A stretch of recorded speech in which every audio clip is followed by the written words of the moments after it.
네, 오늘 어제 아주 유감스러운 상황이 생겨서 회의가 중단되고 그리고 자정을 넘겨서 새로운 회의로 개의를 했습니다.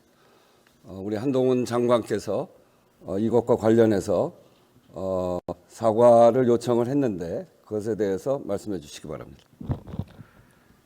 어제 저의 답변으로 인해서 예결위 진행에 큰 차질이 초래된 점에 대해서 제가 유감스럽게 생각합니다.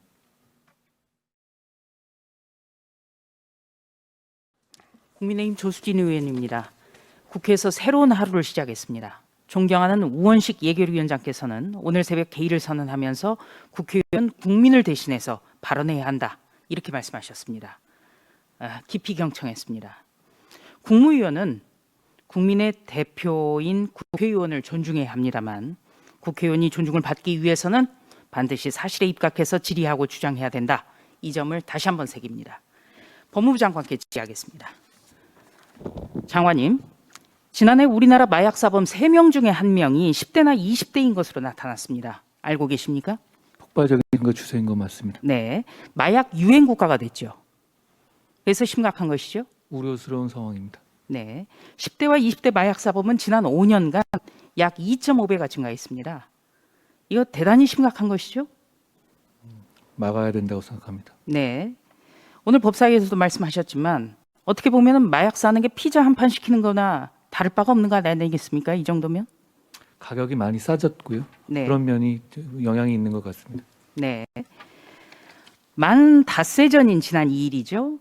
김어준 씨가 더불어민주당 의원과 함께 서울시민의 세금으로 만드는 방송에서 한동훈 법무부 장관이 마약 수사를 강조하는 바람에 12구 참사가 일어났다는 식의 주장을 폈죠.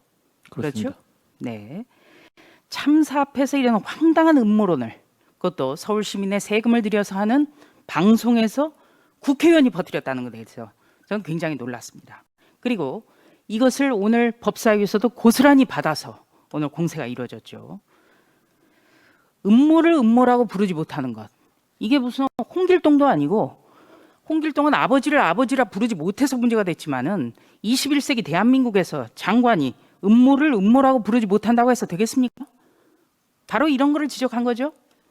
이런 얘기가 정상적 상식적인 분들은 믿지 않겠지만 계속 반복되고 권위 있는 사람이 얘기하다 보면은 그 중에 현혹되는 국민들도 생길 거고요. 그러면 이 비극 앞에서 절대 있어서는 안 될 일이라고 생각합니다. 네, 많은 더불어민주당 의원님들이 방송 발언 그리고 오늘 법사위에서의 어떤 발언들이 오갔는지를 제대로 모르시고 아마 오늘 예결위장에 들어오셨다고 저는 생각을 합니다. 그러나 아셨다면 문제가 심각하다고 생각하실 겁니다.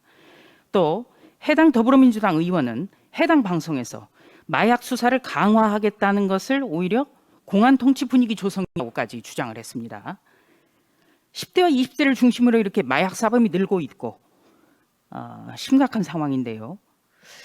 저는 좀 이런 생각이 들어요. 마약 수사 혹시 정치인 인사 관련해서 뭐 수사하는 게 있습니까? 제 구체적인 마약 수사 상황에 대해서는 잘 알지 못합니다. 아니 그렇다면 상식적으로 마약 수사를 안 해야 된다는 식의 주장 아니겠습니까? 이게 뭐가 있습니까? 마약 수사를 막아야 될 어떤 공익도 전 없다고 생각합니다. 그래서 좀 의아한 거예요. 이 마약 사범이 10대와 20대를 중심으로 지난 5년간 2.5배나 올렸는데 마약 수사를 강화하겠다는 것이 공안 통치 분위기 조성이라고 하면서 비난을 한다. 그리고 마약 수사를 강조했다는 것 자체가 12구 참사의 원인이 됐다. 이건 정말 터무니없는 그런 허무맹랑한 정말 국가적 참사 앞에서는 있을 수 없는 그런 주장이다. 저는 그렇게 생각합니다.